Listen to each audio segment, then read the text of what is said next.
迷魂阵。你说这个迷魂阵，它其实也就是个辅助阵法呀。哦，它的目的不就是干扰和迷惑对方吗？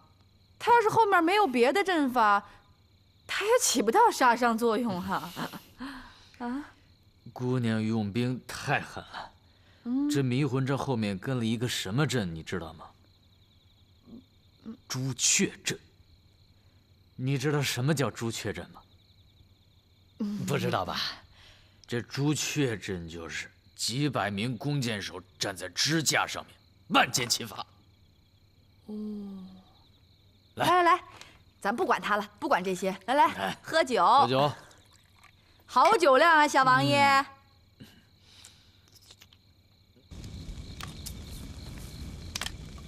这次我带的人马都训练有素，不但精通18般武器，射箭也是好手。这回穆桂英啊，输定了。围魏救赵，小王爷，借刀杀人，七娘，哎，你八妹，小王爷，辽军兵临城下，你怎么喝酒？谁喝酒了？我吃饭去了。什么？吃饭？谁请的你？穆桂英。穆桂英，我怎么了？我睡觉去了，睡觉去了。让开！哎，小王爷，小王爷！哎呀，不用问，小王爷定是把我们的计划告诉了穆桂英。哎，穆桂英竟然用美人计套小王爷的话，真是为人所不齿。两军对垒，有什么计都不为过。可是如今我们的计划已然被穆桂英知道了，这下一步该如何是好啊？将计就计，将计就计。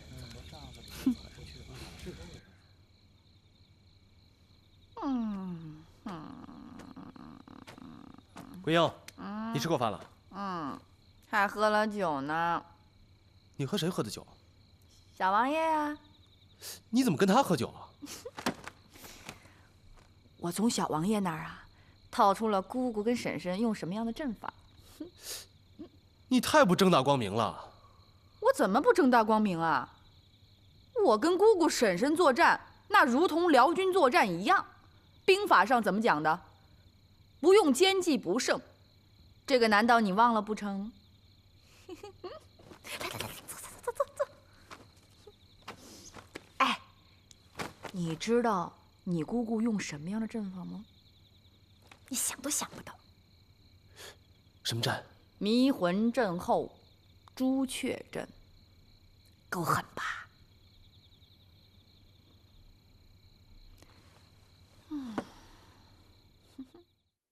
现在轮到你们双方较量了。老身还是那句话，你们有本事全都使出来，较量较量。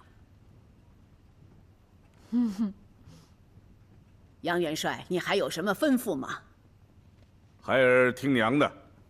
好。那你们各自下去排兵布阵，老身和杨元帅就看你们的了。遵命。遵命。请。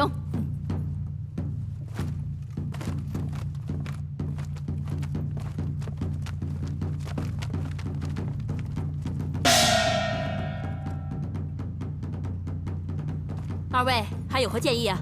没有，就按预定方案实施。那八妹就当仁不让了。穆桂英聪明过人，我决定先给她来个迷魂阵。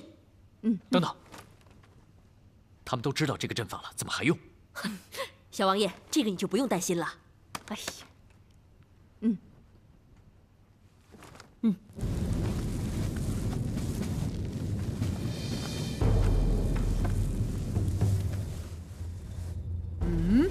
迷魂阵。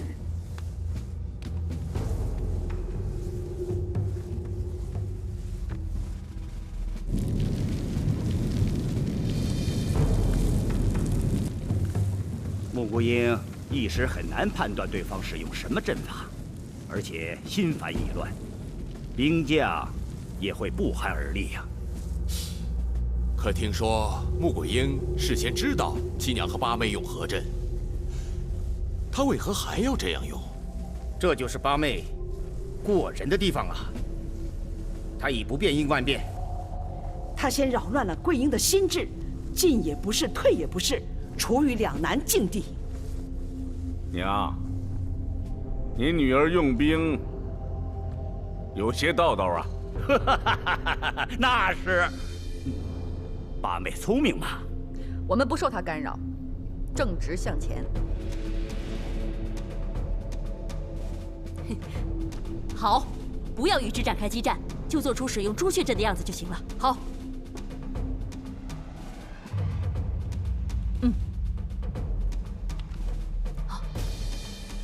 哼，对方跟我们交手是想把我们的兵将全都阻击在这朱雀阵能够射杀的范围之内。姑姑用招真狠，可是他投入的兵力并不足，而且这抵抗不甚有力。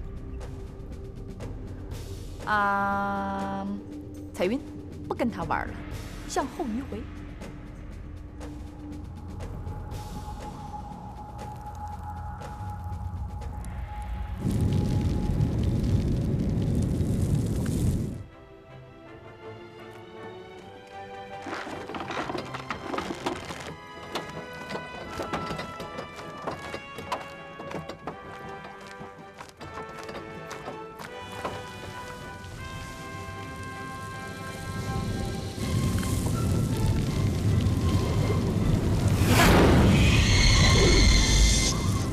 不好，桂英上当了。七娘八妹摆的是白虎阵，那个虎尾马上就要横扫桂英和宗保了。桂英虽然聪明，但毕竟不如八妹老了，兵败已成定局。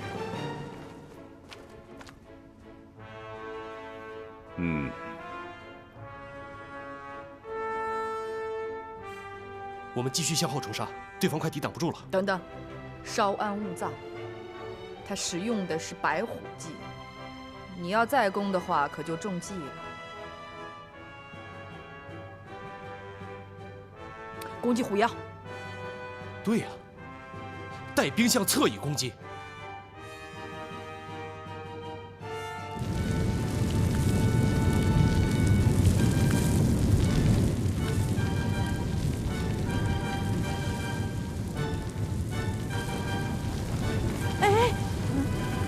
桂英怎么用这招呢？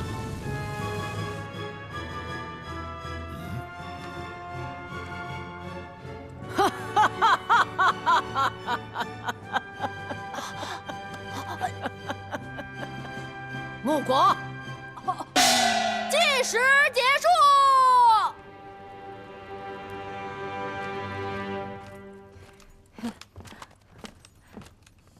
老太君。桂英啊，哎，姑姑问你，你带军向后攻打，为何突然改攻侧翼？是不是？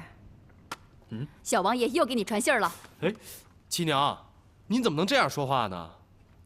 七娘、姑姑，您二位果真想知道？你们将朱雀阵改为白虎阵，用意很明显，你们想用虎尾扫杀我们。这兵法变换之合理，毋庸置疑。但是二位忽略了细节。细节？什么细节？这朱雀阵主要是中距离射杀，可是我跟宗保向前厮杀的时候，并没有遇到你们的强烈阻击。你们如果不阻击我们，你们的弓箭手怎能起到作用啊？由此断定，你们已经换了阵法了。你等可听得懂桂英这番判断和决策呀？到现在，你们该明白老身为什么推举穆桂英了吧？看起来你们都是将才，而他不同。所谓真才实学者，乃为帅才。你们知道匠人的特点是什么吗？匠人的特点是能把别人的东西效仿的惟妙惟肖，但他效仿的再精确，充其量也不过是个匠人。这匠人呢，是不会创造的，会创造的人才是大师。老身今天不是贬低你们呐，而是肺腑之言。杨元帅，昨夜我已写好了词帅奏折，准备启奏圣上，让桂英代我行使元帅之职。副帅，桂英年幼，尚无跟着辽作战的经验，如此大任，我不敢担当。担当不起也要担，大兵压境，没有回旋的余地。桂英深知这大理，但孙媳刚入朝为官，况且又是一介女流，这万一要是服不了众呢？有我杨家上下力保，兵将自不敢多加妄动。是啊，只是朝中文武大臣不明前方战事，会竭力加以阻挠。老身马上给八王爷写一封书信，告知面临的情况和为什么临阵一帅。可是我……孙媳不要多说，为了大宋社稷和百姓，你没有推脱的理由啊。是啊。哎。这！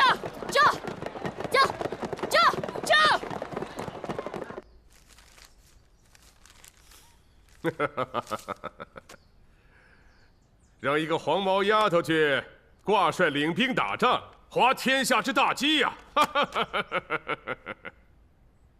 宣文武重臣上殿。奴才遵命。吾皇万岁万岁万万岁！众爱卿，领什么？谢圣上。众爱卿，这是杨延昭的奏折，他要辞请他的元帅之职，推荐他们家的儿媳妇穆桂英挂帅。圣上，大谬，天下大谬啊！哪有元帅临阵请求辞职，更没有推荐一个刚出茅庐的黄毛丫头担当元帅大任的。圣上，杨延昭此举乃天下奇闻，他这是在拿大宋江山和黎民百姓开玩笑。圣上，为保大宋，杨家是搭了几条人命，所以他才自恃有功，给圣上出天大的难题。你这话什么意思？杨家为保大宋，战死疆场那么多人，杨家从未抱怨过圣上。你什么时候见过杨延昭给圣上出过难题啊？难道说杨宗保和穆桂英之事不是给圣上出难题吗？那是儿女私情，岂能和国家大事相提并论？不错，杨延昭给圣上的奏折，本王也不甚理解。可是本王知道，他这么做必定有他其中的道理，所以本王劝各位不要意气用事，妄发议论。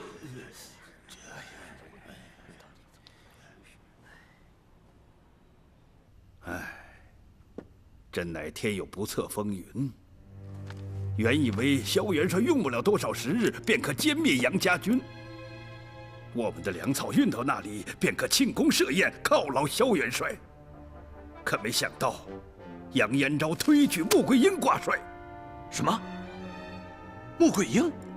是啊，虽然他不是萧元帅的对手，可他毕竟为萧元帅所不熟悉，会带来一定的麻烦。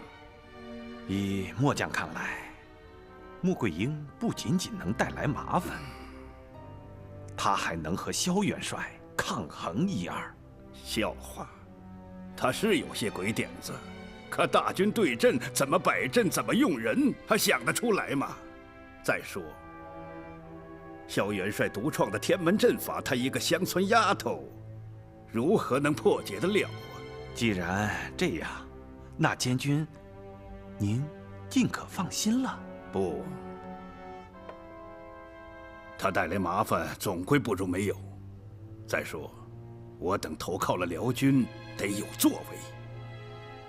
除去穆桂英，到时候封官要爵就有了砝码。狗急了还跳墙呢，兔子急了还呲呲牙呢。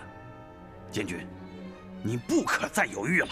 一介武夫，猪，蠢猪！哎，监军，那你帮我想一想，该如何是好？哎，你先别随本监军前往押运粮草了。反正咱们是能拖则拖，你马上回汴梁告诉他们，沐雨之女挂帅，国将不国，不但辱没了众朝臣，还是龙颜大失。你就说，庆楼押运粮草不能同各位面议，为了国之威严，务必力阻穆桂英挂帅。好，遵命。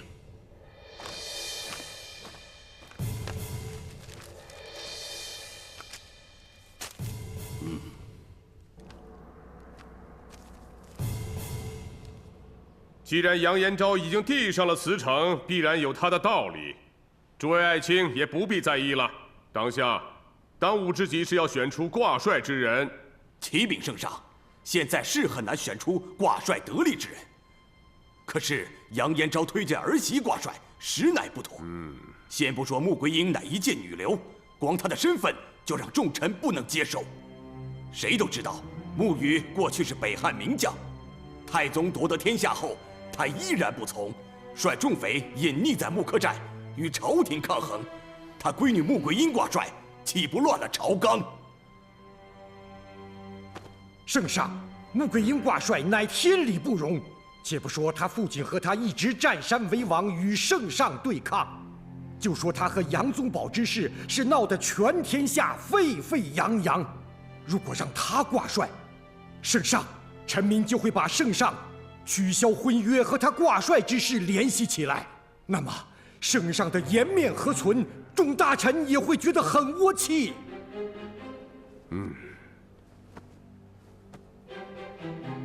二人的议论代表了不少大臣的意见，可本王认为，大病压境，当务之急是考虑如何预疗。至于穆桂英的身世和她与宗保婚事造成的影响，是次要的事了。一个是西瓜，一个是芝麻，我们要哪一个，不言自明。杨延昭乃将门之后，他戍边几十年，身经百战。现在，他请辞推荐穆桂英，难道众臣就不想想为何？我们可以推测，杨延昭之举，正是看到了穆桂英有可能与萧天佐抗衡，所以才向圣上递上了辞呈和推荐的奏折。圣上，杨延昭举荐，难道没有违亲嫌疑吗？杨延昭乃正人君子，他绝不会任人唯亲，推荐自己的儿媳。再说了，穆桂英一旦挂帅，仍然担当不了重任，他杨延昭将承担何等责任？弄不好还搭上了儿媳的性命。不管怎么说，穆桂英从未显出她的才能，究竟她如何用兵，我等尚未知晓。对于她，你们不甚了解，可本王知道，他确实有非凡的才能。要不，杨延昭和佘太君就不会推荐他为帅。那就听八贤王来说说他的过人之处吧。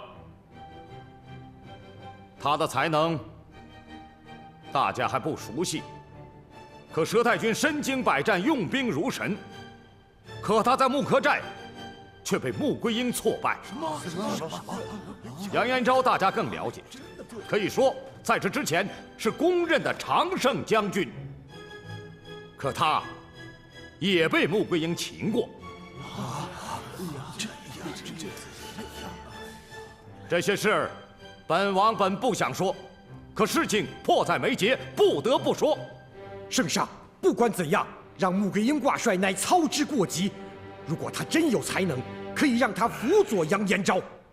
众大臣可以想想，杨延昭已经3败于萧天祖，他坐在帅位上受穆桂英指使，不但自己难堪，众将官也会尴尬。那杨宗保呢？杨宗保也是咱们大宋出类拔萃的将才。对，他是个将才，可是将才不是帅才。他和穆桂英几次交战都败了，让他为帅，当然不如穆桂英。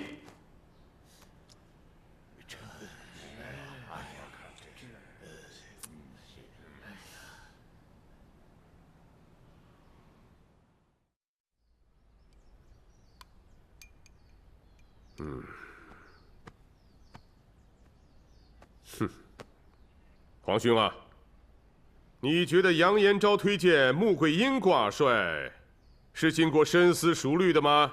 圣上想想，天波府那些夫人，哪个不是久经沙场、精通兵法？他们的作战经验都比穆桂英多。可是，为什么杨延昭不推荐他们，而单推荐穆桂英？就算杨延昭识人有偏差，可佘老太君不会看走眼吧？他早年跟杨继业在疆场驰骋几十年，经过多少战事，阅尽多少沧桑，挂帅这样天大的事，他怎么会有疏忽呢？你说的有道理啊，但是朕还是下不了决心呐。还有女人挂帅带兵，历史上没有啊。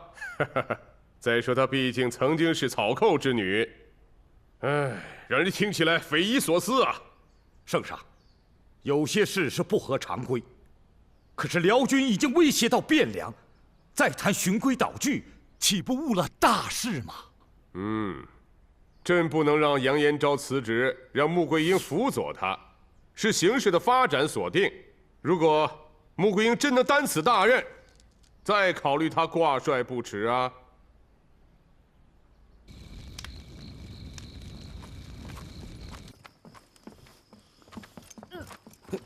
我不吃了。桂英，怎么了？没事啊。来吃饭。吃饭。没事儿。桂英，你是不是有身孕了吧？真的？真不是时候。桂英有喜了，哈哈，咱们杨家有后了。是喜事啊。可是娘，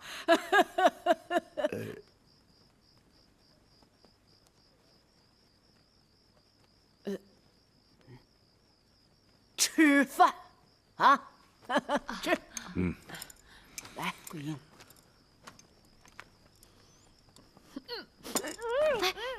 小姐，小姐，吃点吧。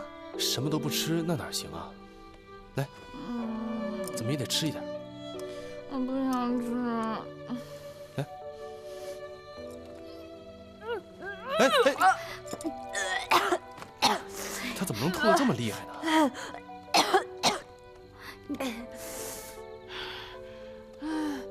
还不是因为你啊！我是玉兰玉辽打仗的，我又不是来生孩子的。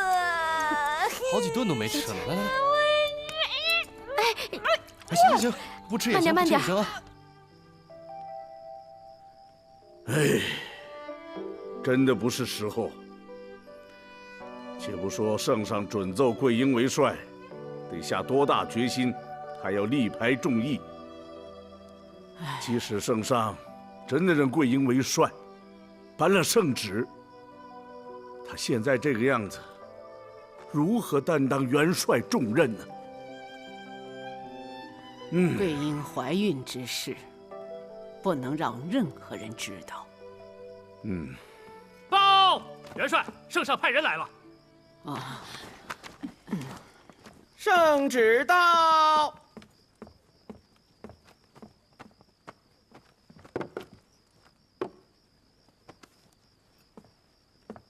杨延昭接旨。臣杨延昭接旨。大敌当前，杨延昭理应尽元帅之职。至于推荐穆桂英之事，先不准奏，但允许穆桂英辅佐杨延昭行使元帅之职，钦此。臣领旨，谢圣上。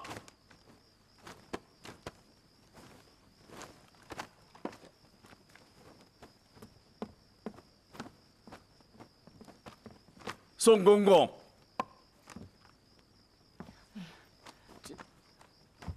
娘，这元帅，这样也好。桂英突然有喜，无法担此重任，我想圣上安排甚是合理。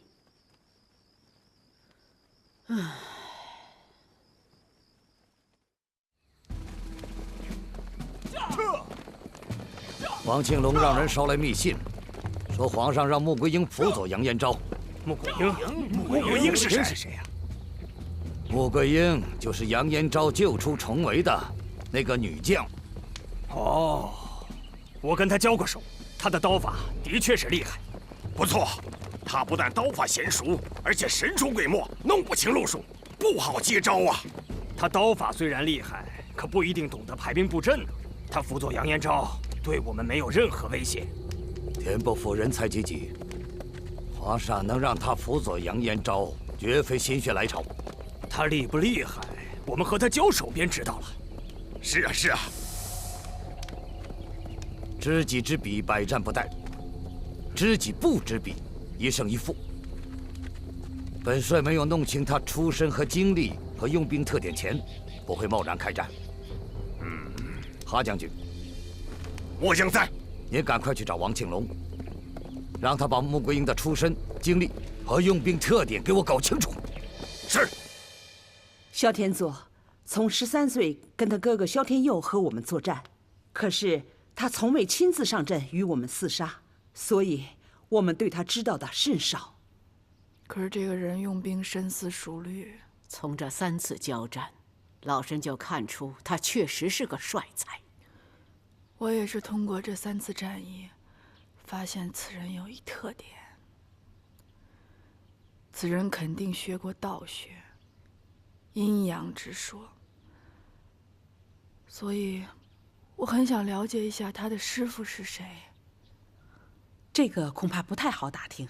我知道不好打听，所以我才想劳烦各位去打听一下，因为不管这学生是学骑、学剑还是学兵法，都跟其师傅有相同之处。如果了解他师傅是谁的话，对他兵法上的掌握也能充分一点儿。这事老身已派人去打探了。奶奶费心了。桂英啊，你多日不进餐了，这样不行啊。空腹如何辅佐元帅呀？啊，再说腹中的重孙儿也不行啊。好，孙熙听您的。我吃。来，慢点。来。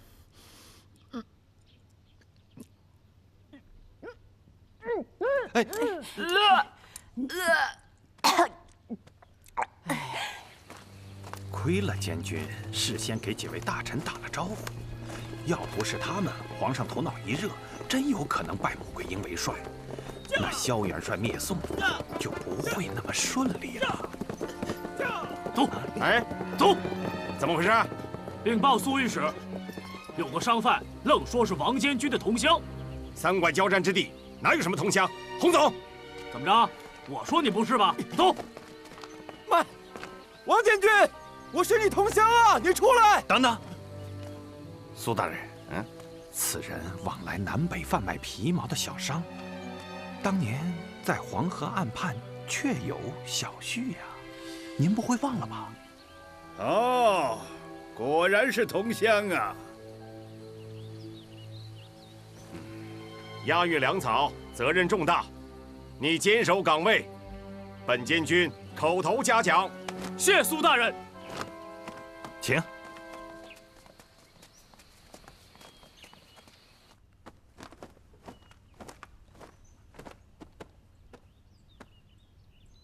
你是何人？末将是萧元帅手下的亲信。来有何事？萧元帅让你速把穆桂英的出身、经历、性格和用兵特点弄清楚。哼，这就值得你光天化日之下直闯宋营。哼，你可知道萧元帅可是个暴脾气？你也不会不知道，王监军运筹帷幄，这等区区小事，早在监军的城府之中。成事须讲条理，有步骤，审时度势，切莫因小失大呀。潘将军，萧元帅怎么做，还用你来指手画脚吗？啊，是。老太君，他们为什么不操练呢？是，起来，起来，起来，都起来！你们起来！哎，都给我精神点，前进！走，快点！都知你向皇帝递了辞呈，人人皆知啊，兵将自然忧心忡忡。娘说的也是啊，虽说桂英辅佐我，可感觉没什么起色呀。不在其位，不谋其政，啊，若不辅佐，起何作用？这不是长久之计。不用说，萧天佐现在一定在琢磨我们。他若此刻对我们发动攻击，恐怕我们就危在旦夕了。唉，你说的正是老身所担心的。这样拖下去，只能使我们陷入绝境。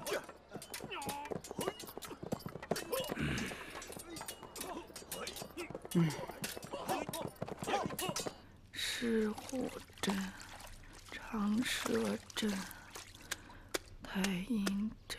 小姐，朱雀镇，你还是好好休息吧。那么些天没吃饭，把苦胆都快吐出来了，洗都洗不掉。别打岔，别打岔。杨将军，杨将军，哎，杨将军呢？他在巡营呢，出什么事儿了？杨元帅他中风了。我不说了，我不说了。站住！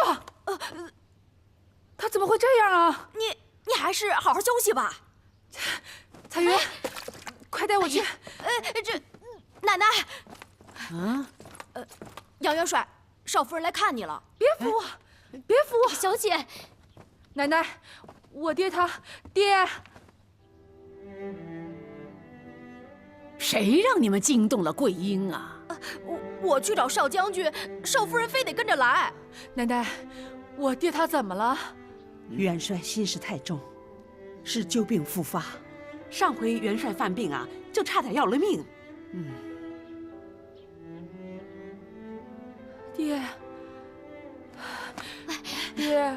都怪桂英不好，不能助您啊！要是桂英，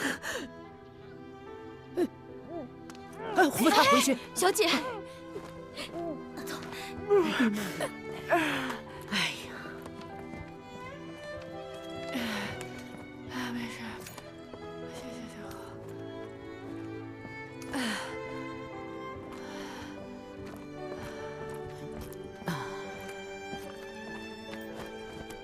燕昭这一病，恐怕10日8日难以治愈。这可如何是好啊！娘，元帅这病，我们千方百计也要找郎中治一治啊。事到如今，为了大宋社稷和百姓，想方设法也要治愈他的病。娘，万一有不测呢？哎，大战在即呀，这可如何是好啊！老太君，爹爹病重，国难当头，您就让桂英挂着元帅之职吧。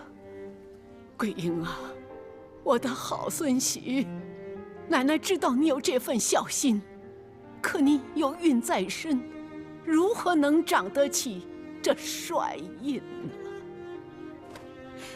请奶奶放心，桂英就是死，也要挂着元帅之职。小姐，小姐，娘，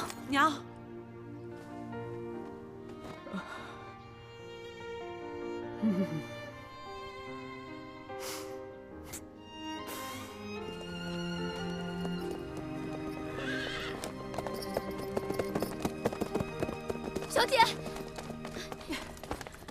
小姐，你要干什么？别，小姐，让开！小姐，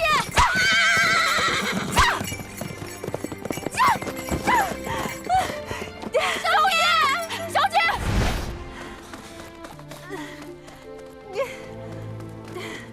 哎呀，快走！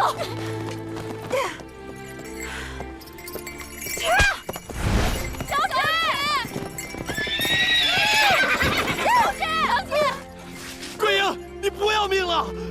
你怀着我们的孩子，你知道吗？我知道。那你知道还这么做？我就是因为知道，我才这么说。桂英，你不能这样，你不能！这是我们的孩子，也是天波府的孩子，你没有权利伤害他。大敌当前，难道他比天下的百姓都重要吗？那我也不能让孩子没有出生就毁在你的手里。放手！你放手！不让！你这站住！桂英！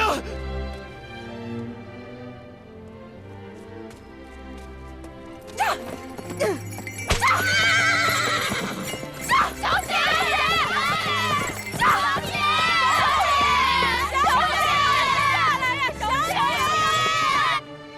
桂英挂帅，担子重似千斤呐。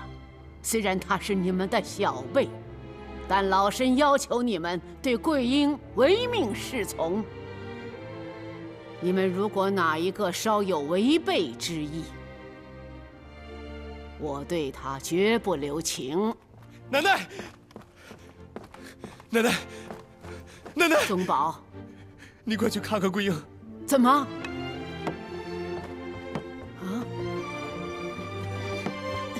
走。桂英，桂英，桂英，奶奶，桂英啊！桂英，桂英，桂英，小姐，小姐，小姐，请您回帐吧，请您回帐吧。桂英啊，桂英，小姐回去吧，求你了，求你了，求你了，小姐，求求你了，小姐，请您回帐，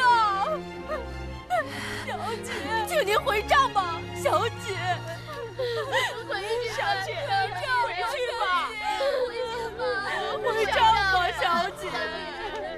宗宝，我对不住你。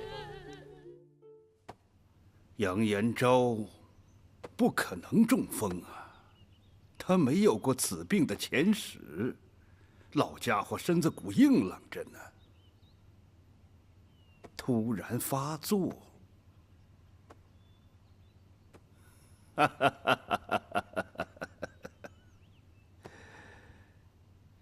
是想将帅印交给穆桂英，欺君罔上，胆大妄为。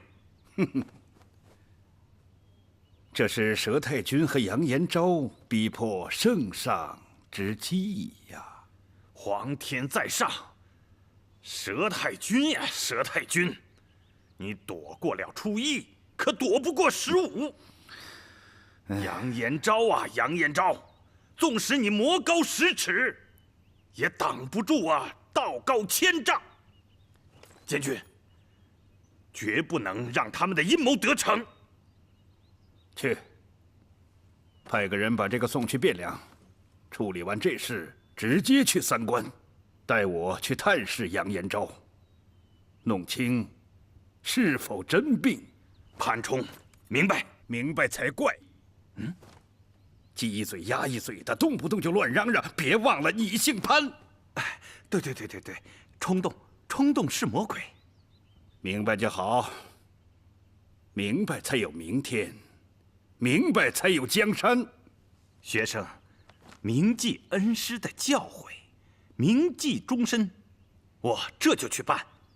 去吧。哎，等等。杨延昭问起粮草之事，你如何回答？学生就说：王监军正克服艰难险阻，向边关接近。去吧，告辞。哼，冲动是魔鬼。哼，我看你就像个鬼。